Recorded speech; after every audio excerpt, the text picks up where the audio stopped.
Via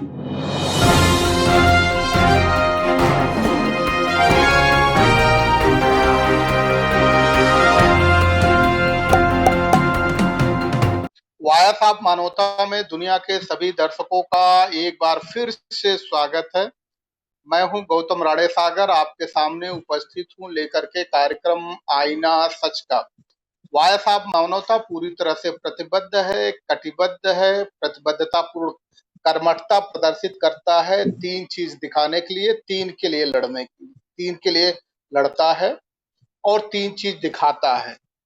सच के लिए लड़ता है, सच के लिए जीता है और जरूरत पड़ने पे सच के लिए अपने प्राणों की आहुति भी देना पसंद करता है। आ, सिर्फ तीन वाय साहब मानवता सिर्फ तीन चीजें दिखाता है, सच, सच और सिर्फ सच। सच के अलावा न कुछ उसको सुनाई पड़ता है, न उसे कुछ दिखाई पड़ता है और न कुछ सुनना चाहता है, न देखना चाहता है। आज एक ज्वलंत मुद्दे के साथ उपस्थित है आपके सामने कि लोकतंत्रात्मक शासन प्रणाली में एक नया भारत बन गया है और उस नए भारत में क्या अभिव्यक्ति की स्वतंत्रता खत्म कर दी गई है, उस पे चर्चा करेंगे। और ऐसा हम क्यों कह रहे हैं, आधारहीन बातों पे नहीं कह रहे हैं, ये बड़े ही तथ्यपरक चीजें हैं कि जो व्यक्ति सच के लिए आवाज उठाता है, सच दिखाने की कोशिश करता है कि अगर हमारे देश में हमारे प्रधान सेवक ने कह दिया कि डोमरी गांव जो उन्होंने गोद लिया है, अब कितनी बड़ी गोद है कितनी बड़ी नहीं वो तो बात की बात है, अभी वो चर्चा का विषय नहीं है। जिसको गोद लिया है उस डोमरी गांव में अगर कोई पत्रकार यह दिखा दे कि जो दावे किए जा रहे हैं वो दावे कागज के पन्नों पे अच्छे हैं लेकिन धरातल पे वो दावे अच्छे नहीं हैं, तो उसके खिलाफ एफआईआर हो जाएगी। विनोद दुआ अगर सच्ची बात दिखा दे तो उनके खिलाफ एफआईआर हो जाएगी। पवन जायसवाल अगर दिखा दे कि मिर्जापुर के विद्यालय में जो मिड डे मील वितरित किया जाता है वो नून रोटी वितरित किया जाता है, तो उसके खिलाफ ही एफआईआर हो जाएगी। आनंद तेल तुंबड़े अगर ये कह दें कि लोगों को जो फंडामेंटल राइट्स है उनको इक्वलिटी का अधिकार है, समता का अधिकार है, समानता का अधिकार है, भ्रातृत्व भाव से रहने का अधिकार है, समता, स्वतंत्रता, बंधुत्व के साथ साथ उनके व्यक्तिगत गरिमा का भी अधिकार है, तो वो जेल में चले जाएंगे। और गौतम गौतम नवलखा अगर सिविल लिबर्टीज के लिए लड़ाई लड़े तो उन्हें जेल में भेज दिया जाएगा। रोना विल्सन अगर सिविल, अरे भैया आवाज न करिए नबी जी, अभी रोना विल्सन अगर सिविल लिबर्टीज के लिए काम करे तो उन्हें जेल भेज दिया जाएगा। सोमा सेन अगर सिविल लिबर्टीज के लिए लोगों को जागरूक करने के लिए काम करें तो उस स्थिति में उनको जेल भेज दिया जाएगा जब ऑस्टियो आर्थराइटिस और ग्लूकोमा और blood pressure, high blood pressure से वो पेशेंट हो।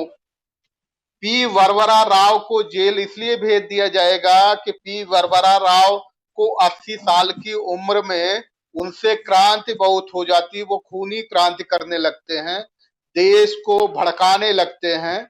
पता नहीं क्यों इस सरकार को बुजुर्ग लोगों से डर लगता है, चाहे वो पी वरवरा राव हो या फिर लाल कृष्ण आडवाणी जी हो, दोनों से डर लगने लगता है, चाहे मुरली मनोहर जोशी हैं। लेकिन और इसी तरह हम देखें तो सुधा भारद्वाज से भी उनको खतरा पैदा हो जाता है, वर्नन गोंसाल्विस से भी खतरा पैदा होता है, अरुण फेरेरा से खतरा पैदा हो जाता है। और इन सभी लोगों को पुलिस बकायदा अक्टूबर 27, 2018 को गिरफ्तार कर लेती है, सुधा भारद्वाज को, वर्नन गोंसाल्विस को, अरुण फेरेरा को। इन सबको अरेस्ट इसलिए कर लेती है कि ये लोग ये कहते हैं कि फ्रीडम ऑफ एक्सप्रेशन जो आपको दिया गया है आर्टिकल 19, उसका आपको उपयोग करना चाहिए। लेकिन गवर्नमेंट ऑफ इंडिया की सोच ये है कि इसका उपयोग करने की छूट नहीं है और इसी बात को लेकर के इन सारे लोगों को और भी लोगों को भेजा जाता है। सफूरा जरगन को भेज दिया जाता है। डॉक्टर कफील को इसलिए जेल भेज दिया जाता है कि जब बच्चे मर रहे होते हैं तो उन बच्चों की जान बचाने की और सरकार की इच्छा के विरुद्ध जान बचाने की कोशिश क्यों की जाती है। और खादिम सैफी को भेज दिया जाता है, आसिफ इकबाल को इसी तरह भेज दिया जाता है, सिपाउर रहमान को जेल भेज दिया जाता है। ये सारी चीजें इसलिए की जाती है कि आप किस तरह से लोकतंत्र में जो अभिव्यक्ति की स्वतंत्रता है उसका ये लोग उपयोग करते हैं। और डिबेट को हम शुरू करें इससे पहले आदम गोडवी की जो लाइनें हैं वो बहुत प्रभावित करती हैं और आज इस मौके पे उसको पढ़ने के बाद ही इस डिबेट को आगे शुरू करेंगे। तुम्हारी फाइलों में गांव का मौसम गुलाबी, तुम्हारी फाइलों में गांव का मौसम गुलाबी है, मगर ये आंकड़े झूठे हैं, ये दावा किताबी है। उधर जमहूरियत का ढोल पीटे जा रहे हैं वो, इधर पर्दे के पीछे बर्बरियत है, नवाबी है। लगी है होड़ सी देखो अमीरी ओ गरीबी में, ये गांधीवाद के ढांचे की बुनियादी खराबी है। तुम्हारी मेज चांदी की, तुम्हारे जाम सोने के, जुम्मन के घर में आज भी फूटी रकाबी है। आलम ये है, लेकिन न्यू भारत बन रहा है और इस न्यू भारत को समझने की कोशिश करेंगे, दुनिया के लोगों को समझाने की कोशिश करेंगे कि अगर कर्नल पुरोहित बम कांड में पकड़े जाए तो कर्नल पुरोहित की जमानत हो जाएगी, दयानंद पांडे बम कांड में पकड़े जाए तो उनकी जमानत हो जाएगी, रमेश उपाध्याय अगर गुड़गांव में मीटिंग करते हुए बकायदा उनके फुटेज आ जाए और रिकॉर्डिंग आ जाए, उनकी सीडी अगर जब्त कर ली जाए तो उनकी करकरे अगर सीडी जब्त कर लें तो हो सकता है करकरे की हत्या की गई हो या उन्होंने आतंकवादियों के सर चढ़े हो। ये भी बड़ा प्रश्न ही रहा है, बड़ा प्रश्न रहा है कि जब बार बार कहा गया कि 4 ही आतंकवादी आए थे तो इतने 4 आतंकवादी 6 जगह हमले कर दें, ये भी एक पूरे देश की तस्वीर उभर करके आती है। तो आज इसी पे हम शुरू करेंगे और ये सभी अपने मेहमानों से परिचय कराते हुए कि हमारे बीच में प्रोफेसर डॉक्टर कालीचरण स्नेही साहब हैं। स्नेही साहब, वॉइस ऑफ मानवता में आपका बहुत बहुत स्वागत है। हमारे बीच में योगेंद्र कुमार नीरज साहब हैं। योगेंद्र कुमार नीरज साहब बैंकिंग के बड़े अच्छे जानकार हैं और खासतौर से सोशल लिबर्टीज के बारे में भी इनकी बड़ी पकड़ है। डर ये लगता है कि आज हमारे साथ है, कल रहेंगे कि नहीं रहेंगे, क्योंकि जिस तरह से सोशल लिबर्टीज वालों को जेल के पीछे भेजा जा रहा है, पता नहीं कल हमारे साथ जुड़ पाएंगे कि नहीं जुड़ पाएंगे, या जितने लोग हैं जुड़ पाएंगे कि नहीं जुड़ पाएंगे। और तीसरे हमारे अकबर नबी साहब हैं, इदरीसी, ये भी अपना एक संगठन चलाते हैं, सामाजिक कार्यों के लिए काफी तल्लीन रहते हैं। तो सबसे पहला प्रश्न लेकर के हम स्नेही साहब आपके पास आ रहे हैं और समझना चाहते हैं, दुनिया के दर्शकों को समझाना चाहते हैं, ये क्या है, क्या वास्तविक में जो नया भारत है, इस नए भारत में अभिव्यक्ति की स्वतंत्रता खत्म कर दी गई है क्या? क्योंकि जो लोग अभिव्यक्ति की स्वतंत्रता और फंडामेंटल राइट की बात करते हैं वो जेल के पीछे होते हैं और जो लोग बम ब्लास्ट करते हैं वो पार्लियामेंट में होते हैं। स्नेही साहब। देखिए राणे साहब, मुझे अच्छा लगा कि आप इस तरह की डिबेट कर रहे हैं और कम से कम हम लोग एक स्पेस बचा के रखना चाहते हैं कि जो सच है उसको लाया जाए। देखिए, भारत सरकार ने, मतलब भारत की जो लोकतांत्रिक सरकार है, उसमें चाहे हमारी कांग्रेस की सरकार रही हो या कोई भी सरकार रही हो, गांधी का मॉडल हम लोगों ने स्वीकार किया है, जैसा कि आपने अभी अपने नज्म में भी बताया है। गांधी के मॉडल में वो गांधी जी को स्वीकारोक्ति के लिए भाजपा ने भी, मतलब एक तरह से गांधी जी को स्वीकार किया है। और गांधी जी ने स्वीकार किया था सत्य को। वो कहते थे कि सत्य ही परमात्मा है। वो ईश्वर की अवधारणा में सत्य, वो कहते थे कि ईश्वर है कि नहीं है इस बात पर विवाद मत करिए, हम सत्य को ही ईश्वर मानते हैं। यही कारण है कि उनकी आत्मकथा सत्य के प्रयोग करके है। अब बताइए कि जिस पर हमारा मॉडल तैयार हुआ है, जिनको हम फादर ऑफ नेशन कहते हैं, उनका मॉडल ही सत्य पर आधारित है। लेकिन उनके मॉडल को लेकर के जब सरकारें उस सत्य को झूठ में बदलने की कोशिश करेंगी तो हम समझ सकते हैं कि हमारा आधार ही खिसका जा रहा है। संविधान में सत्य का ही कॉल लिया जाता है जब कोई मंत्री पद पर आरूढ़ होता है या कोई बड़े गरिमापूर्ण संवैधानिक पद पर जाता है, तो शपथ जो है सत्य की ही ली जाती है। कोई परमात्मा को लेकर, कोई किसी को लेकर के कहा यही जाता है। लेकिन क्या सचमुच में हम सत्य की रखवाली करने वाले हैं? क्या हम सच को वास्तव में उस तरह से संरक्षित कर पाते हैं? क्योंकि सच तो बहुत कीमती चीज है। सच में आप देख रहे हैं कि जिन्होंने सच कहने की कोशिश की है किसी भी दौर में और किसी भी सियासत में, उसको परेशानी तो हुई है, इस देश को इमरजेंसी भी झेलना पड़ी। तो मेरा कहना यह है कि सरकार को चाहिए, कोई भी सरकार हो, इस समय जो वर्तमान सरकार है उसको ये कहा जाता है कि वो कम से कम कंठ की जो आजादी है उसको सुरक्षित रखे। और हम देख रहे हैं कि चारों तरफ से जो दबाव बन रहा है उसमें जो सच को कहने की कोशिश कर रहे हैं उनको कीमत चुकानी पड़ रही है। लेकिन मैं यहाँ राणे साहब एक बात बड़ी विनम्रता के साथ कहना चाहूंगा कि सच बहुत बेशकीमती है। सच की हमेशा कीमत चुकाई गई है। सच की कीमत जो है, हमेशा सुकरात ने भी सच की कीमत चुकाई है। सच की कीमत तो चुकाना पड़ेगी। अच्छा, सल्तनत जो होती है, कोई भी सियासत होती है, उसमें झूठ का मुलम्मा चढ़ा ही होता है। क्योंकि जिस तरह से दुनिया में गिरावट आई है, हम देख रहे हैं कि दुनिया के और मुल्कों में जहां लोकतंत्र है वहां भी सत्य को दरकिनार करने की कोशिश की जा रही है। लेकिन हम अपने देश पर केंद्र करेंगे क्योंकि हम इस देश के निवासी हैं। संविधान में ये कहा गया है कि हमारी सरकारें जो है संविधान के प्रति निष्ठा रखेंगी। लेकिन जब संविधान को ही दरकिनार कर दिया जाएगा, जिस पर चल करके जिस पर लेकर के हमको शासन चलाना है, संवैधानिक संस्थाओं को धीरे धीरे जाकर के कमजोर किया जाएगा तो कैसे क्या होगा? और जो संविधान की हिमायत करेंगे, जो सच की हम सच की बात अलग, मतलब सच तो है ही, लेकिन हम संविधान के दायरे में जो भी अधिकार हमको मिले हैं, एक लोकतांत्रिक देश में एक नागरिक होने के कारण हमको मिले हुए हैं, उसका हमें उपयोग तो करने दीजिए। क्योंकि हम देख रहे हैं कि मीडिया, इस समय जो बर्ताव मीडिया का आ रहा है, लगभग विश्वास उठता जा रहा है। आप देख रहे हैं कि अमेरिका के पत्रकार राष्ट्रपति वहां ट्रंप को कह देते हैं कि हमको आप भारत का मीडिया ना समझिए। तो मीडिया या जो भी हमारे इस तरह के पैमाने हैं जो कि सच दिखा सकते हैं, वो अब नहीं दिखा पा रहे।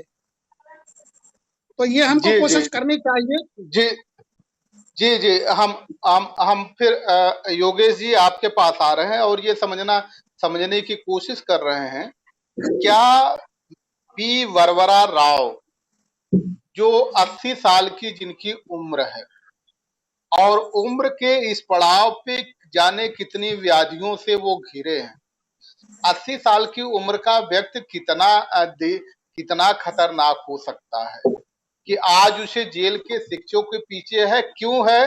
कि वो कहता है कि पब्लिक लिबर्टी है, लोगों को स्वतंत्रता है, उनको अभिव्यक्ति की स्वतंत्रता है, उनको अपने फंडामेंटल राइट्स के लिए लड़ना चाहिए और उस फंडामेंटल राइट्स के लिए वो एक्टिविस्ट की भूमिका निभाते हैं।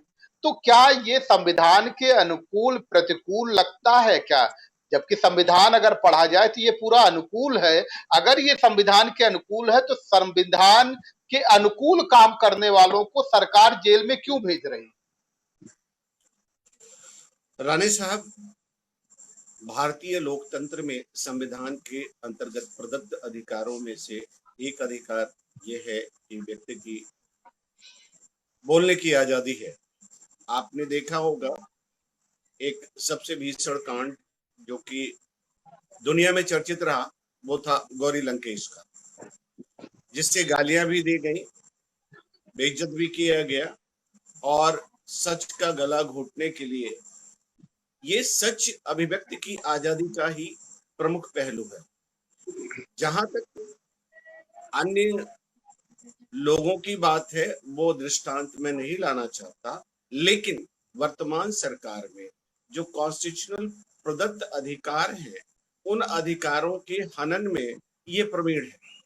यही कारण है कि आप देखते हैं कि एक से एक यह न्यायपालिकाओं के जो डिसीजंस आ रहे हैं उनके विरुद्ध भी समाज में प्रतिक्रिया व्यक्त करने की आजादी होने के बावजूद वो व्यक्त नहीं हो पाती। रही बात लोकतांत्रिक अधिकारों की या लोकतंत्र को दूषित करने की बात, तो हर सरकार अपने हिसाब से कुछ न कुछ ऐसा करती रहती है, परंतु इस सरकार में पीत पत्रकारिता ने वह मुकाम हासिल कर लिया है जहां पर कि विश्वास ही उठ गया है।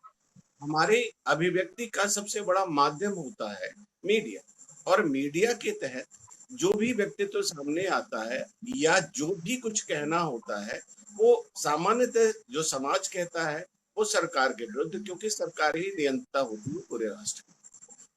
इन परिस्थितियों में हम चाहे वो अखलाक का हत्याकांड हो, चाहे डिफरेंट मॉब लिंचिंग्स हो, चाहे शूद्र समाज के साथ अछूतों का व्यवहार हो, चाहे बलात्कार की घटनाएं हो, और सबसे बड़ी बात आज की डेट में यदि हम एग्जाम्पल के रूप में हैं, तो सीएए और एनआरसी के विरुद्ध जो आवाजें उठी उनको खुश करने के लिए समग्र उपाय किए गए। यह अभिव्यक्ति की आजादी पर कुठाराघात है, और ये सर्वाधिक बड़ा कुठाराघात है कि व्यक्ति अपनी नागरिकता के लिए यदि आवाज उठाता है कि हम देश के नागरिक हैं और आपका जो सिस्टम है वो स्वीकार्य नहीं है और उस पर दमनकारी नीति अपनाई जाती है। कन्हैया कुमार एक युवा नेता का उदय इसी अभिव्यक्ति को आजादी को लेकर के जब सामने आता है, तो उससे पाकिस्तान परस्त और कम्युनिस्टवादी बता करके ये प्रयास किया जाता है कि वो राष्ट्रद्रोही घोषित कर दिया जाए। अगर तलवार अपने जी जी जी नीरज साहब, फिर हम आपके पास आएंगे, पाकिस्तान परस्त पे हम फिर आपके पास आएंगे। अकबर नबी साहब, अकबर नबी इदरीसी जी हमारे साथ जुड़े हैं। हम आपसे समझने की कोशिश करते हैं कि जैसा कि अभी ये कह रहे थे कि सीएए का विरोध करने के लिए बहुत सारे भारतवासी आए, इस देश के नागरिक आए और उन्होंने सड़कों पे धरना दिया और विभिन्न जगह धरना दिया गया, लेकिन उसको भी एकांगी बनाने की कोशिश की गई। उसको ये नहीं कहा गया कि ये भारत के नागरिकों का विरोध है, सीएए के खिलाफ, एनआरसी के खिलाफ, एनपीआर के खिलाफ, ये भारत के नागरिकों का विरोध है, ये कहने की कोशिश नहीं की गई। उसको एक रंग देने की कोशिश की गई, एक संप्रदाय का रंग देने की कोशिश की गई। ये कहा गया कि मुसलमानों का विरोध है, इससे ताकि वो जो भाईचारा बन रहा है, जो मसावाद पैदा हो रहा है भारत के नागरिकों को, उसको दबाने के लिए किया गया। तो क्या आप ये समझते हैं कि इस देश में वाकई अभिव्यक्ति जो बोलने की आजादी है, वो आजादी छीनी जा रही है क्या? सभी को मेरा आदाब, और डिबेट में मेरे बड़े साथी बैठे हैं, सभी को, राणा जी को मेरा आदाब, और जो डिबेट सुन रहे हैं सभी को मेरा आदाब, और वरिष्ठ मेरे राणा जी को भी आदाब। और मैं अकबर नबी इदरीसी समाजवादी आंदोलन पार्टी से हूं। आप ये जो प्रोपेगेंडा फैलाया जा रहा है एनआरसी को लेकर, सीए को लेकर, उसमें सभी के जांच पड़ताल तो सभी की होनी थी, सभी की होगी एक एक करके, और एक बिरादरी को, एक कौम को मोहरा बनाकर उन लोगों को किया जा रहा था। ये कि इन लोगों को, मुस्लिम समाज को ही खाली एनआरसी सीए का दिखाना पड़ेगा, वरना हमने देखा जहां जहां एनआरसी लागू की उन्होंने, वहां बेचारे सभी समाज के लोगों को दिक्कत पड़ी। बड़ी बुजुर्ग महिलाएं जो टीवी पर दिखाई गई हैं, वो गैर मुस्लिम, उनके साथ भी बहुत परेशानी आई, उनके डॉक्यूमेंट्स देखे गए और उन्हें रहने के लिए भी ये कहा गया कि डिसेंडर सेंटर में रहा जाएगा इन लोगों को। तो परेशानी सबके लिए है, और ये इस चीज को एक समाज में और देश में उन्नति लाने की बजाय एनआरसी सीए इन चीजों को घुमाकर ये लोगों को बलगलाना चाहते हैं, बाकी कुछ नहीं है। ये बलगलाने का काम है इनका। हाँ, ये काम नहीं करना चाहते, और आए दिन कोई ना कोई फगंडा निकालते रहते। चलिए वो उस पे आएंगे। ये काम तो करना चाहते हैं, वो काम नहीं करना चाहते जो देश के सामने ये वादे करके आए, वो नहीं करना चाहते, काम तो करना चाहते हैं। अब हम फिर से हम आपके पास आ रहे हैं इसने साहब, ये समझने की कोशिश करते हैं कि अगर प्रज्ञा ठाकुर, कर्नल पुरोहित, रमेश उपाध्याय, दयानंद पांडे, ये लोग बाकायदा बम ब्लास्ट में पकड़े गए थे। मालेगांव बम ब्लास्ट में इनका हाथ था। कर्नल पुरोहित ने बकायदा जो 3-3 मीटिंगें की थी, वो चाहे गुड़गांव की मीटिंग रही हो और चाहे हैदराबाद की मीटिंग रही हो, इसी को बकायदा करकरे ने तो उनकी 27 सीडी जब्त की थी। उस 27 सीडी में से 3 सीडी करकरे देख पाए थे और उसी आधार पे उस 3 सीडी में जिनके जिनके फिगर आए थे उनको उन्होंने बकायदा नोटिस करना शुरू किया। और इसीलिए बकायदा एक किताब भी बड़ी प्रचलित किताब है, हु किल्ड करकरे। ये किताब आई, उसमें बड़े साक्ष्य हैं और वो उनके जो लेखक हैं वो बकायदा ये दावा भी करते हैं कि सरकार या कोई मुझे मेरे ऊपर आरोप लगाए, मुझे इस किताब पे मुझे मुकदमे में घसीटे तो मैं सारे खुलासे कर दूंगा। तो बहरहाल उस किताब पे अभी हम नहीं जाना चाहते हैं।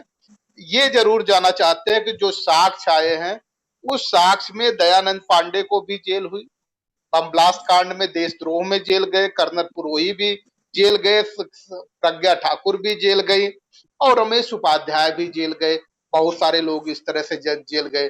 सनातन संस्था को भी वहां जो उसके असलहों के जखीरे मिले और वो असलहों के जखीरे मिले जो पर्सनल आदमी कोई नहीं खरीद सकता, जैसे AK-47, AK-46।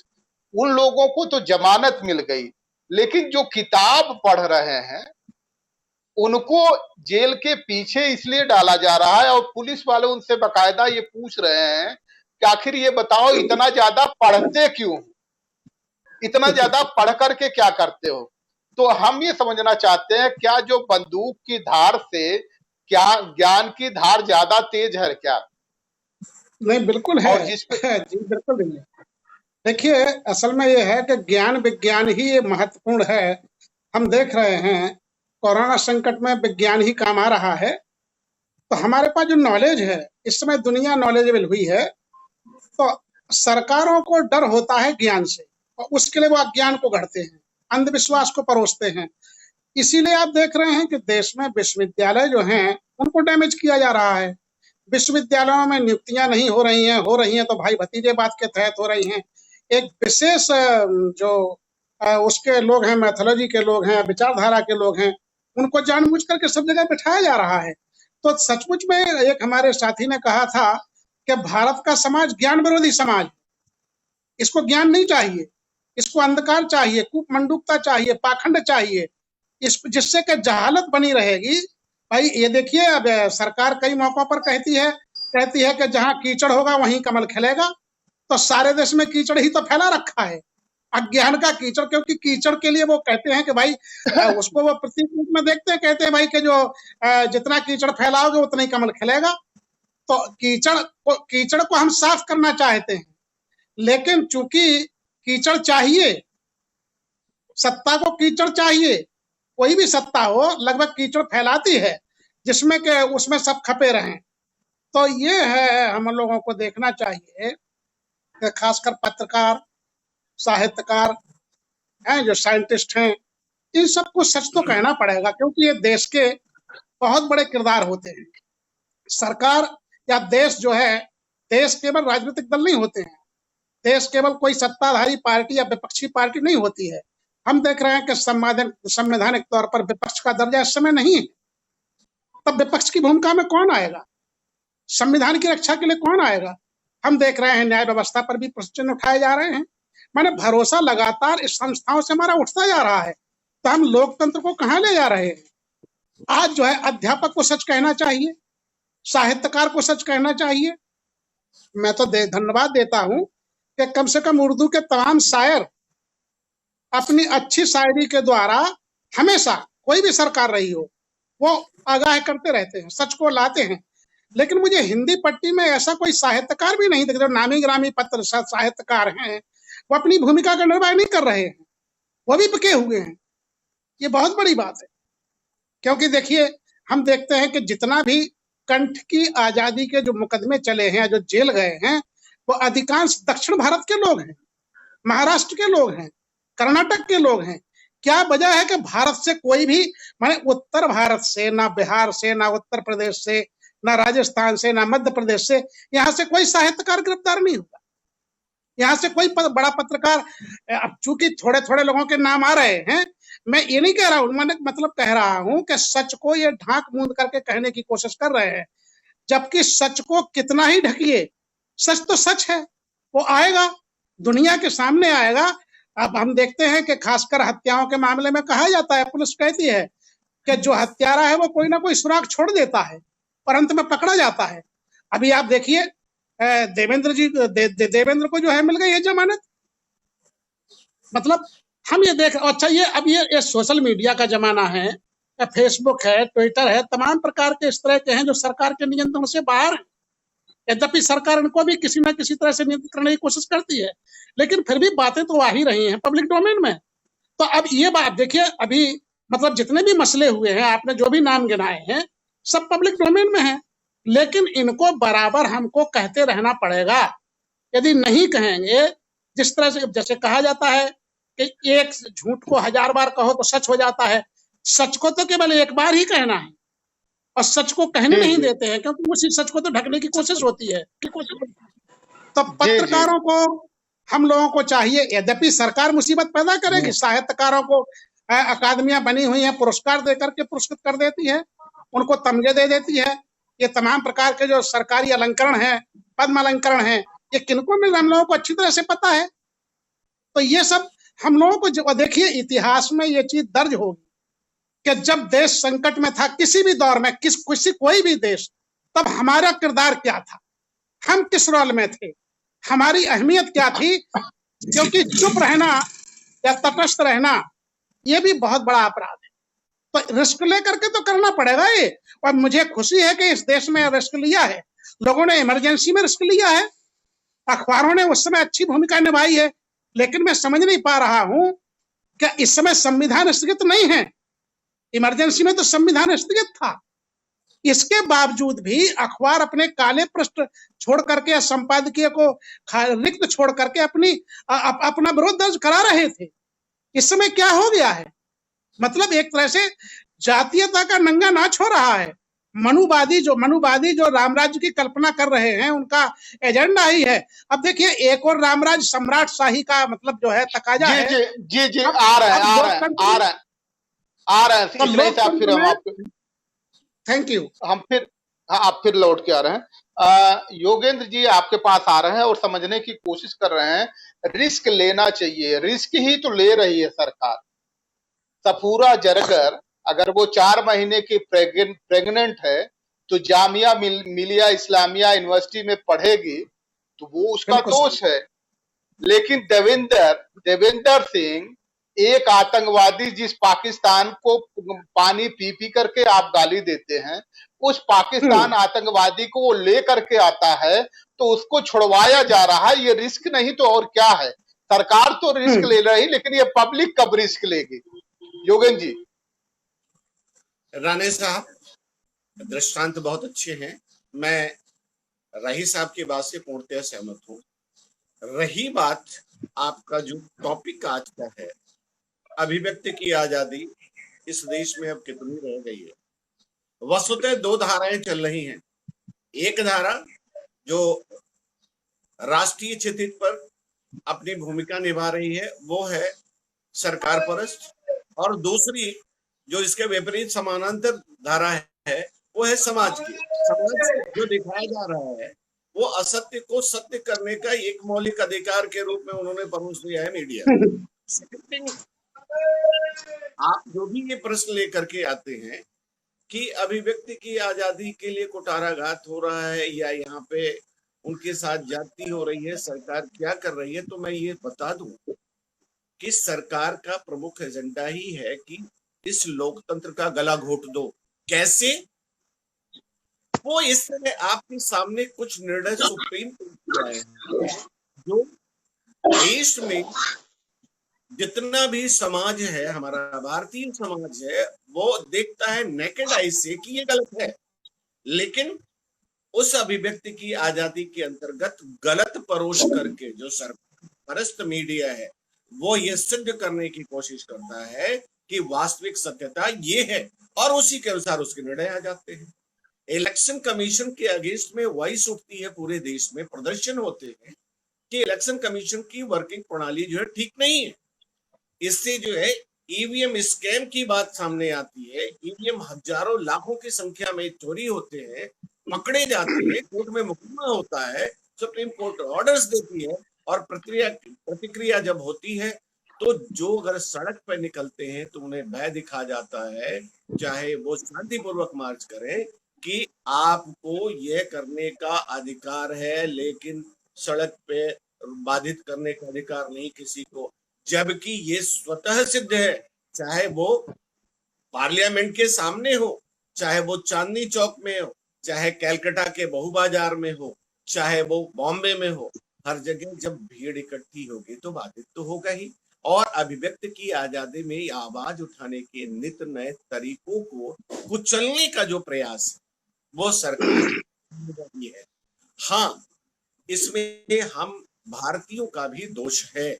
हम देखते हैं कि अमेरिका में अगर एक नेग्रो की मौत हो जाती है तो समग्र राष्ट्र, समग्र देशवासी एक साथ खड़े होकर के सरकार के विरुद्ध खड़े होते हैं। लेकिन सरकार वहां पर लोकतंत्र की हत्या नहीं करती, वह वस्तुतः सत्य को देखती है और मीडिया उसको के सामने परोसता है। और वो समाज जो पूरी दुनिया का है, केवल एक देश का नहीं, पड़ोस की सत्य ये है और इसके अगेंस्ट हम खड़े हैं। वहां की मीडिया कहती है, वहां की आर्मी कहती है कि हम देश की रक्षा के लिए है, व्यक्ति की रक्षा के लिए नहीं। यहाँ व्यक्तित्ववाद की आज अभिव्यक्ति की आजादी है, आम जन को नहीं रह गई है। यहाँ पर विभिन्न जो घटक हैं वो भी मौका परस्त है, जो अपने सत्य को जब कहना होता है तो पर्दे की आड़ में कहते हैं। यही सरकार है जो लोकतंत्र का गला घोटने पर हर जगह आमादा है। चाहे आप शिक्षा की बात ले लें, शिक्षा की बात में मेरा कहना ये है कि संस्थाओं में बढ़ती हुई फीस निर्बल वर्ग को जो शिक्षा प्रदत्त की जानी है वो अफोर्डेबल नहीं है, वो बहुत ज्यादा महंगी है। और इसके विरुद्ध यदि आप आवाज ठीक है तो नीरज साहब बहुत ही जल्दी उस पर डिबेट करेंगे कि इस देश में शिक्षा को इतना महंगा क्यों किया जा रहा है, उस पर डिबेट करेंगे। फिर हम आपके पास लौट करके आएंगे। अकबर नबी जी, हम आपसे समझने की कोशिश करते हैं और ये समझने की कोशिश करते हैं कि जब हमारे देश के प्रधानमंत्री शपथ लेते हैं तो उसमें कहते हैं कि मैं जो कुछ भी करूंगा भय या पक्षपात, भय, अनुराग या द्वेष के बिना, भय या पक्षपात के बिना, तो न अनुराग करूंगा न द्वेष करूंगा, न हमें कोई भय होगा, न मैं किसी को भयभीत करूंगा, न कोई पक्षपात करूंगा। तो हम ये समझने की कोशिश कर रहे हैं कि अगर एक लड़की सफूरा जरगर जामिया मिलिया यूनिवर्सिटी से पढ़ करके आवाज उठाती है और ये कहती है कि जामिया मिलिया में बच्चों ने नहीं बल्कि वहां की दिल्ली पुलिस ने तोड़फोड़ शुरू की, और कुछ लोग ऐसे भी थे जो अपना नेम प्लेट नहीं लगा रखे थे, तो इसलिए वो आज जेल में है जबकि वो प्रेग्नेंट है। और प्रेगनेंसी के दरमियान बकायदा गवर्नमेंट भी मैटरनिटी लीव देती है। ऐसी स्थिति में वो जेल में है और जो अपराधी, जो आतंकवादी को लेके आ रहा हो, पकड़ा जाए, रंगे हाथ पकड़ा जाए, वो जमानत पे छूट जाता है। तो क्या ये काम, ये अनुराग और दोष के आधार पे काम चल रहा है क्या? किसी से अनुराग और किसी से देश के आधार पे काम चल रहा है, न्याय के आधार पे काम नहीं चल रहा है क्या? पहले तो राणा जी, मैं पहले तो जो हमारे भारत के शहीद चीन में शहीद हुए उन्हें श्रद्धांजलि अर्पित करता हूं। मैं सभी को श्रद्धांजलि अर्पित करता हूं। बड़े दुखित घटना है, हमारे जो प्रधानमंत्री या हमारे जो जज और हमारे आईएएस पीसीएस अधिकारी जो शपथ लेते हैं उस शपथ पे काम नहीं कर रहे, सब उस शपथ पे काम नहीं कर रहे हैं। अगर शपथ पे काम किया जाए तो न्याय होगा तो देश खुशहाली की ओर चलेगा। उस शपथ पे काम नहीं कर रहे, उसको खाली पढ़ते हैं उसको दिल में नहीं उतारते, दिमाग में नहीं उतारते। ये जी जी जनप्रतिनिधि हो, ये ये जनप्रतिनिधि जी हो, जी सांसद हो, विधायक हो, चेयरमैन हो, गांव का प्रधान हो, या प्रधानमंत्री हो, या मुख्यमंत्री हो, ये शपथ को लेने का खाली एक प्रगंडा है, खाली शपथ ली जाती है, ये दिल दिमाग में नहीं उतारी जाती है। अगर ये दिल दिमाग में शपथ को उतार लिया जाए तो हम लोग सत्यता से काम करेंगे, तो इस देश की तरक्की होगी, उन्नति होगी। आज आप देखिए हमारे देश में शहीद हुए हैं, और कुछ मीडिया जो आप चैनल कुछ एंकर खरीद रखे हैं हमारी सरकार ने, वो ख्वाजा गरीब हिंद बली के नाम पे कुछ से कुछ बयान कर रहे हैं। हमारी सरकार के लोग बोलने को तैयार नहीं है। ये देखिए आप, ख्वाजा हिंद बली जो इन्होंने हमारे देश के लिए सूफी संत हैं, हमारे किसी भी धर्म के सूफी संत हैं, उनके लिए आवाज नहीं उठाई जाती है। और ये प्रेग्नेंट है महिला, इनने अपनी आवाज उठाई, जेल में है। और जो कातिल हैं, जो मास्टरमाइंड हैं, उन्हें सरकार के दबाव में आकर उन्हें रिहा कराया जाता है, दूसरी सरकारों के दबाव में आकर उन्हें रिहा कराया जाता है। और एक महिला जो जेल में कैसी साधनाएं झेल रही है, उसके लिए कोई आवाज नहीं उठा रहा है। जी जी जी जी जी जी अकबर साहब बड़ी अच्छी बात कर रहे हैं। एक तरफ यातनाएं हैं, दूसरी तरफ बड़ा आरोप इन्होंने लगाया है कि शपथ का सम्मान नहीं किया जा रहा, और जो बिल्कुल नहीं। व्यक्ति भारतीय शपथ का सम्मान नहीं करता उसे एक संवैधानिक पद पे बने रहने का कोई अधिकार नहीं है। तो ये बिल्कुल नहीं है। क्वेश्चन हम आपके मैं एक क्वेश्चन लेकर के आ रहा हूं आपके पास नहीं साहब। एक जेमिनी फाइनेंशियल सर्विसेज है, इसके जो फाउंडर हैं वो प्रिंस मिसाल बिन अब्दुल्ला बिन तुर्की बिन अब्दुल्ला अजीज अल सईद और सैयद अली अब्बासी। ये अब्दुल्ला जो है सऊदी के हैं, सैयद अली अब्बास ये पाकिस्तान के हैं, और जो इनके मेन पार्टनर हैं वो सौर डोभाल हैं, सौर डोभाल अजीत डोभाल के साहबजादे। तो हम आपसे ये समझना देखिए किसी का मोबाइल जरा वो करिए। तो हम ये समझना चाहते हैं और ये बेहतर तरीके से समझना चाह रहे हैं कि एक आदमी के रिटायर होने की उम्र क्या होती है। 60 साल, अगर वो सुप्रीम कोर्ट हाई कोर्ट का जज है तो 65 साल। और क्या वजह है, क्या ऐसी खासियत है कि अजीत डोभाल साहब 75 साल की उम्र में राष्ट्रीय सुरक्षा सलाहकार बने हुए हैं। और क्या यही वजह तो नहीं है, दूसरा जो घालमेल बड़ा हुआ है वो बड़ा घालमेल ये है कि इंडिया फाउंडेशन है, और इस इंडिया फाउंडेशन के जो एमडी हैं, मैनेजिंग डायरेक्टर हैं, वो सौर डोभाल हैं। और इसके जो डायरेक्टर हैं वो राम माधव हैं, जो बीजेपी के जनरल सेक्रेटरी हैं। निर्मला सीतारमण जी हैं जो वित्त मंत्री हैं। सुरेश प्रभु जी हैं जो हमारे सरकार में मंत्री हैं। जयंत सिन्हा जी है और एमजे अकबर, ये पांचों लोग बकायदा डायरेक्टर हैं।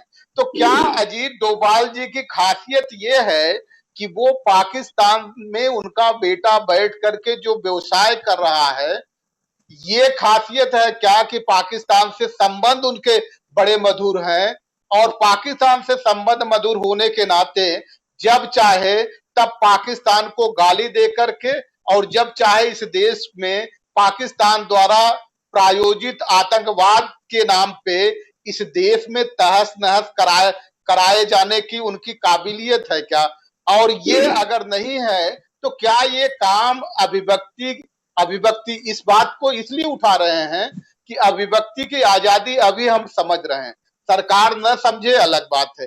जिस पाकिस्तान के नाम पे हमें डराया जाता है, धमकाया जाता है, आतंकवादी उसको घोषित किया जाता है, सारे संबंध तोड़ लेने की बात की जाती है, उस पाकिस्तानी से ये संबंध क्या कहानी कहते हैं, इसके पीछे की साजिश क्या कहते हैं, ये भी हम समझना चाहते हैं। ये क्या अनुराग नहीं है क्या? एक तरफ से पब्लिक को पाकिस्तान के खिलाफ भड़काना और दूसरी तरफ अंदर से अनुराग दिखाना। जी देखिए, देखिए, सरकार का या सत्ता का जो चरित्र है वो सबके सामने है। इसमें कोई दो राय नहीं है कि सरकार का चरित्र जो है सबके सामने आ चुका है कि क्या कर रही है पर्दे के पीछे और पर्दे के बाहर। मतलब ये है, लेकिन अब देखिए सबसे बड़ी बात यह है कि माननीय प्रधानमंत्री जी कहते हैं कि 136 करोड़ या 130 करोड़ लोगों के हम नुमाइंदे हैं, सब हमारे साथ में। तो मतलब यह है कि क्या सचमुच में वास्तव में 130 करोड़ लोगों की नुमाइंदगी हो पा रही है? क्या सारे लोग बेईमान हैं? क्या सारे लोग जो है फरका परस्ती फैलाने वाले हैं? क्या सभी मुसलमान दंगा फैलाने वाले हैं? भाई ये इस देश में कलाम साहब जैसे राष्ट्रपति हमने दिए हैं जो आज रोल मॉडल बने हुए हैं, समझ रहे? तो ये मैं कहना चाहूंगा कि देखिए सवाल इस बात का है कि यहाँ अब खुद सरकार के अंदर मतलब यह है, जैसे पार्टी ने अपना एक एजेंडा बनाया है भाजपा ने कि हम 75 साल के ऊपर वाले लोगों को नहीं लेंगे, तो 75 साल के अंदर जो आ रहे हैं उनके बारे में उन लोगों को भी तो कुछ कहना चाहिए। आखिरकार हमारे माननीय आडवाणी जी हैं, वो भारत के नागरिक भी हैं, वरिष्ठ नागरिक हैं, वो भारत के पूर्व गृह मंत्री भी हैं, उनकी भी जिम्मेदारी बनती है। भाई ये है कि देखिए माननीय अटल बिहारी वाजपेयी इस देश के प्रधानमंत्री रहे, विदेश मंत्री रहे। जब सरकार थी, जब कांग्रेस की सरकार थी, तो उस समय वो चूंकि विपक्ष में थे, लेकिन फिर भी जाकर के अपना प्रतिनिधि बना करके संयुक्त राष्ट्र संघ में उस समय की सरकार ने अटल बिहारी वाजपेयी में विश्वास किया था और उनको भेजा था। तो मैं ये कहना चाहूंगा कि आखिरकार केवल मतलब ये जिम्मेदारी सबकी है, सामूहिक जिम्मेदारी है कि देश में अरे कम से कम जो मार्गदर्शक मंडल है, भाई ये तो पक्की बात है कि अब उन्हें कुछ मिलने वाला नहीं है। मार्गदर्शक हो तो मार्गदर्शन तो करो कि भाई क्या हो रहा है देश में, क्योंकि इतिहास सबका लिखा जाएगा। अभी हम महाभारत सीरियल देखे हम लोगों ने, भले ही वो काल्पनिक कथा है, लेकिन भीष्म पितामह किस तरह से पश्चाताप की आग में जलते रहे 6 माह तक। तो ये इनको अपनी कथाओं से भी कम से कम सीख लेनी चाहिए, अपनी गीता से सबक लेना चाहिए, अपने महाभारत से सबक लेना चाहिए, इनके जो महाकाव्य है उनसे सबक लेना चाहिए। अभी कृष्ण के रोल में मैंने देखा कि कृष्ण कह रहे हैं और स्वयं जो भीष्म पितामह कह रहे हैं कि जुबान जो है, सरकार का जो सत्ता है वो जनता की प्रतिनिधि है। माने उस जमाने में मतलब हमारे इपिक में, हमारे जो महाकाव्य हैं उनमें ये कल्पना की गई है हजारों साल पहले कि जनता के लिए हुकूमत, मतलब उनका ये सोच था, उनका ये नजरिया।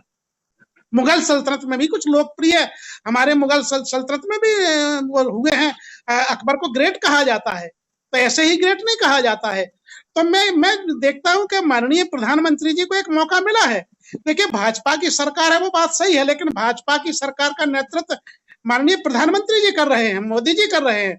उनकी लोकप्रियता का ग्राफ लगातार गिरता जा रहा है। और उनके ही अभी तबलीन सिंह का मैं जनसत्ता में पढ़ रहा हूं लगातार, वो पत्रकार उन्हीं की पत्रकार मानी जाती हैं। वो आज कह रहे हैं कि सरकार का चेहरा व चरित्र दोगला हो गया है।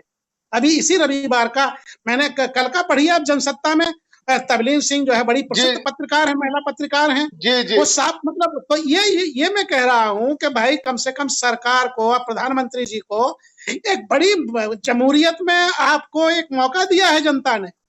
ये बड़ी मुश्किल चीज है इस देश में, जहां 650 रियासतें हुआ करती थी, हमारा एक संघ पूरा राष्ट्र बना हुआ है, उसके आप प्रतिनिधि हैं, उसकी नुमाइंदगी आपको दोबारा मिली है। आप कुछ ऐसा करके जाए, क्योंकि सब आपके खाते में जाएगा। हम माननीय प्रधानमंत्री जी के विरोधी नहीं हैं, हम इस राष्ट्र से प्रेम करते हैं, वो प्रधानमंत्री हमारे भी हैं, हम उनसे भी प्रेम करते हैं, लेकिन गलत चीजों से थोड़ी प्रेम करेंगे।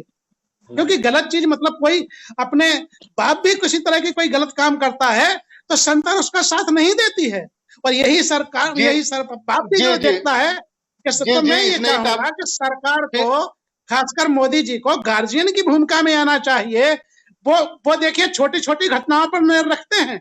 उन्होंने अपने अभी कल ही उन्होंने कहा था, कल परसों उन्होंने कहा था कि मैंने उन्नाव की घटना देखी, वहां क्वारंटीन में रह करके मजदूरों ने वहां जाकर के पीओपी की स्कूल में, जब इतनी घटनाओं पे उनकी नजर रहती है तो ये सारे मीडिया में जो चीजें आ रही हैं उनको पता नहीं है क्या कि उनके खिलाफ किस तरह से बवंडर खड़ा हो रहा है। उन्हें खुद सोचना चाहिए कि उनकी जो हैसियत है वो कितनी मुकम्मल हैसियत के साथ वो आए थे। इस जनता ने उनके साथ खड़े होकर के दिए थे कि इस राष्ट्र को कहाँ ले जाएंगे। कहते थे हम चीन को सबक सिखा देंगे, हम पाकिस्तान को सबक सिखा देंगे। नेपाल को भी हमने अपना विरोधी, मतलब नेपाल को भी हम नियंत्रण नहीं कर पा रहे हैं। तो माननीय प्रधानमंत्री जी को चाहिए, हम सब इस देश को सलामती जी चाहते जी हैं, हम नहीं चाहते जी कि जी युद्ध हो। इसना तो हम चाहते हैं कि इसनाई साहब प्रधानमंत्री फिर जी। इसनाई साहब फिर लौट के आते हैं आपके पास। जी अ, जी यो योगेन जी आपसे समझने की कोशिश कर रहे हैं और ये समझ रहे हैं कि डोमरी गांव में सुप्रिया शर्मा जो स्क्रोल डॉट इन के एडिटर हैं, उन्होंने खबर चला दी कि यहाँ बहुत सारे लोग ऐसे हैं जिनको लॉकडाउन में खाने के भोजन भोजन उनको प्रॉपरली नहीं मिल पाया, खाने की व्यवस्था नहीं हो पाई। एक पवन अग्रवाल ने ये खबर चला दी थी कि मिर्जापुर में जो मिड डे मील है, उस मिड डे मील में नून और रोटी दिया जाता है। और इसी तरह विनोद दुआ जी बहुत अच्छे पत्रकार हैं, उनको भी ये खबर दिखा दी जाती है कि असलियत ग्राउंड रियलिटी क्या है। तो उस ग्राउंड रियलिटी के खिलाफ इन तीनों के खिलाफ मुकदमे दर्ज हो जाते हैं। तो ये जब मुकदमे खास तौर से जो मीडिया उनका चारण करती है, उस चारण करने वाले मीडिया को जो गलत चीजें परोसती है, गलत दिखाती है, उसके साथ अनुराग, और जो सही दिखाने की कोशिश करती है उसके साथ द्वेष का मतलब क्या है कि ये पूरी तरह से अभिव्यक्ति की जो स्वतंत्रता है उस पे पूरी तरह से कुठाराघात या उसकी हत्या करने की कोशिश तो नहीं है योगेंद्र जी? राणे साहब, इसका सीधा सा शाब्दिक अर्थ है अभिव्यक्ति की आजादी की आड़ में अपने जमीर को सरकार के हाथों सौंप देना और उसकी गुलामी करना। ये स्पष्ट है कि इस देश में जो परिस्थितियां हैं उसमें चाहे वो सिख समुदाय हो, चाहे मुस्लिम समुदाय हो, चाहे स्पृश्य जातियां हो, चाहे मनवादी लोग हो, इन सभी की जो भी आवाजें उठाने का प्रयास करते हैं, केवल मनवादी आवाज को छोड़ करके सारी आवाजें दबा दी जाती हैं। और जहां तक प्रधानमंत्री की बात है, मिस्टर नरेंद्र मोदी की, उनकी निगाहें केवल एक तरफ है कि हम अपना प्रोजेक्शन किस तरह से बेटर कराएं, और वो भी मीडिया के द्वारा और अभिव्यक्ति की आजादी की अड़ ले। रही बात इसमें हत्या की, तो हत्या तो साहब लोकतंत्र की आजादी की बाद से निरंतर होती रही है। आज भी हमारी अस्पृश्य जातियां, जिन्हें अछूत जातियां कहते हैं या जो कॉन्स्टिट्यूशनली SC ST कहलाती हैं, आज भी बुंदेलखंड में जूतों में पानी पिलाया जाता है।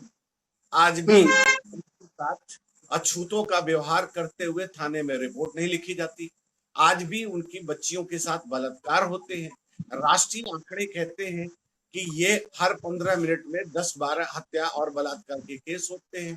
हम अपनी आवाज उठाते हैं, सुनने वाला कौन है? हमारी तो आवाज ही उन्होंने दबा दी। हमारे का मतलब है कि हम भारतवासियों की जो सामान्य जनतंत्र है यहाँ का।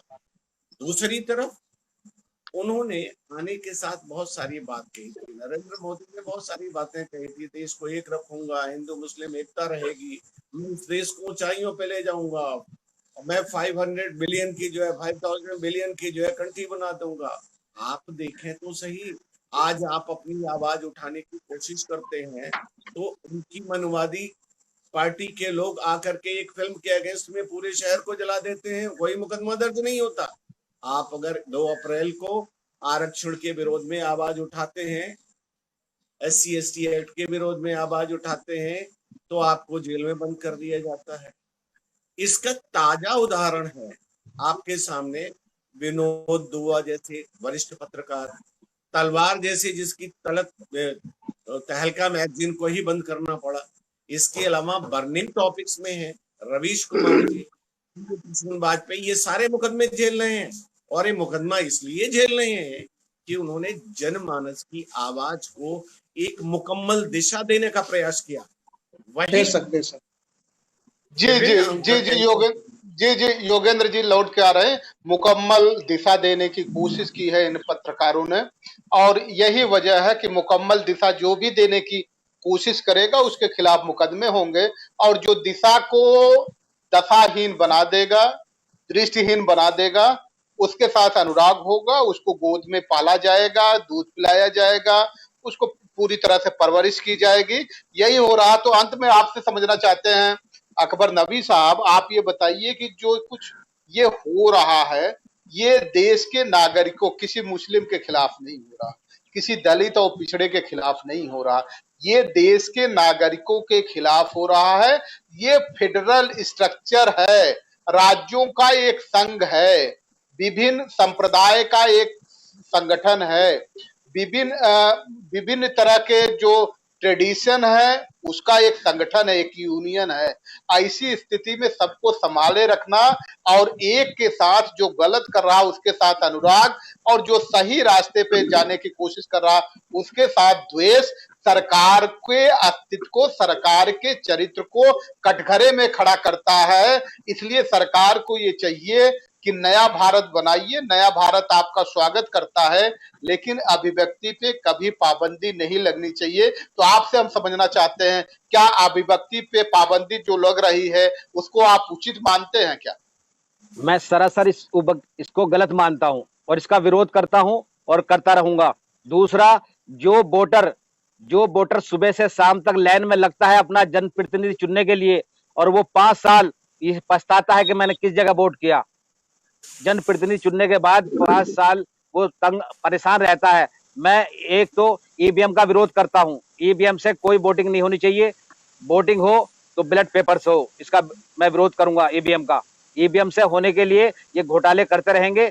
दूसरा, बादशाह की या राजा की जो मीडिया कर्मी चापालूसी करते हैं वो खुद अंदर से गलत हैं, सही नहीं है। साफ आदमी जेल में जाना पसंद करेगा, सच्चाई उजागर जरूर करेगा। जो साफ सुथरा दिल का होगा और जो अपने परिवार में खुशहाल होगा वो कभी भी ये हराम की दौलत से कभी मालदार नहीं होता है। जो मीडिया कर्मी जो चापालूसी करते हैं वो चापालूसी ना तो राजा करवा रहा है उनका, ना उनका मुख्यमंत्री उनसे करा रहे हैं, कोई नहीं कराता। ये अपने अंदर चोर होते हैं। जो चोर होते हैं यही उनकी वकालत करते हैं अपने आप को बचने के लिए। और जो साफ ईमानदार मीडिया कर्मी है वो उस चीज को उजागर करते हैं और करते रहेंगे, मरने से नहीं डरते। लोग सूलियों पर चढ़े हैं, फांसियों पर चढ़े हैं, लोगों ने सच्चाई के लिए दामन नहीं छोड़ा है। और मैं सच्चाई के लिए जो सच्चाई का साथ दे रहे हैं मीडिया कर्मियों को मैं सलाम करता हूं, उन्हें सलाम करता हूं। जो इलेक्ट्रॉनिक मीडिया है या प्रेस मीडिया है, मैं उन्हें सलाम करता हूं। वो सच्चाई उजागर करते हैं, वो किसी से नहीं डरते। और कुल्हाड़ी को नहीं काटती है। लकड़ी में लोहा जब पड़ जाता है, लोहे में जब लकड़ी पड़ जाती है वो काटती है।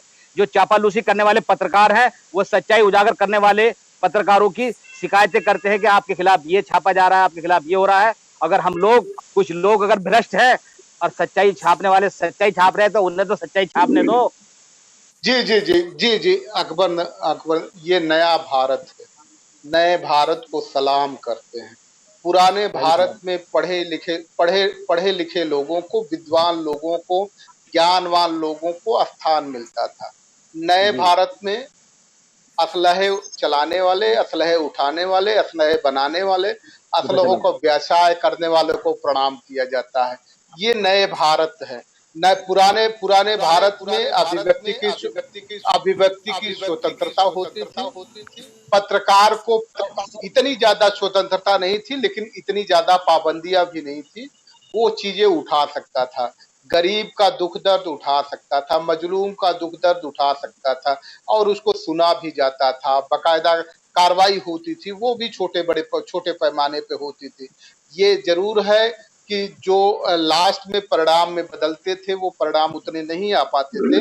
लेकिन नए भारत और पुराने भारत में अंतर यही आ गया है कि अगर आप बंदूक उठा रहे होते, AK-47 आपके पास होता, AK-56 आपके पास होता, तो आज आप पार्लियामेंट में होते।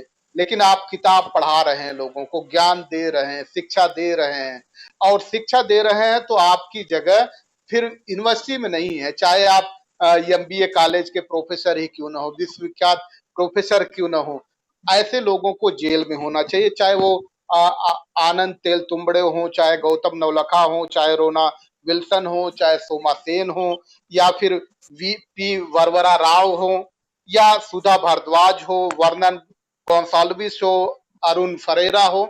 ये सब इसलिए इनका बड़े दोषी हैं, ये बड़े खूंखार लोग हैं, ये पूरी तरह से आतंकवादी लोग हैं। इसलिए आतंकवादी लोग हैं, ये बताइए, जो जिनको वो जिनको अनपढ़ रखना चाहते हैं, जिनको मुफलिसी में रखना चाहते हैं, जिनको जिनको पूरी तरह से शिक्षा से दूर रखना चाहते हैं, धैर्य में रखते हैं, ये ऐसे पापी लोग हैं कि उनको शिक्षा दे रहे हैं, उनको पढ़ा रहे हैं और शिक्षित करके उनके अंदर जो जुबान नहीं, वो जुबान दे रहे हैं, सवाल सरकार से सवाल करने की ताकत दे रहे हैं। तो जो भी सरकार से सवाल करने की ताकत पैदा करेगा वो भी जेल में जाएगा, और जो सवाल करेगा वो भी जेल में जाएगा। जो सरकार से सवाल नहीं करेगा, सरकार को अस्थिर करने की चुनौतियां देगा, वो सरकार की गोद में पलेगा, सरकार की गोद में बढ़ेगा, सरकार के खर्चे पे आगे चलेगा। सरकार जो कहती है शेख चिल्ली की, लगता है शेख चिल्ली के आधार पे चलने वाली है। अगर ये कह दिया जाए थोड़ी देर के लिए ये शेख चिल्ली की गवर्नमेंट है, जो पूरी तरह से स्वतंत्रता की जो अभिव्यक्ति की स्वतंत्रता है उस पे पाबंदी लगा रही है, और हर तरह से जाहिल लोगों को अपने गोद में बिठा रही है, पढ़े लिखे लोगों से घबरा रही है, और खास तौर से 80 साल के बुढ़ों से भी घबरा रही है, चाहे वो पी बरवरा राव हो, चाहे लाल किस आडवाणी हो, चाहे मुरली मनोहर जोशी हो, चाहे सुमित्रा महाजन हो, इन सब बूढ़े लोगों से घबरा रही है। और इसी के साथ हमारे साथ जुड़ने के लिए दुनिया के सभी दर्शकों का बहुत बहुत धन्यवाद, और हमारे अतिथियों का, मेहमानों का भी बहुत बहुत धन्यवाद। आप सभी को सत श्री अकाल, सब्बा खैर, आदाब, जय भीम, नमो बुद्धाय, खम्मा गढ़ी, नमस्कार, good day, have a good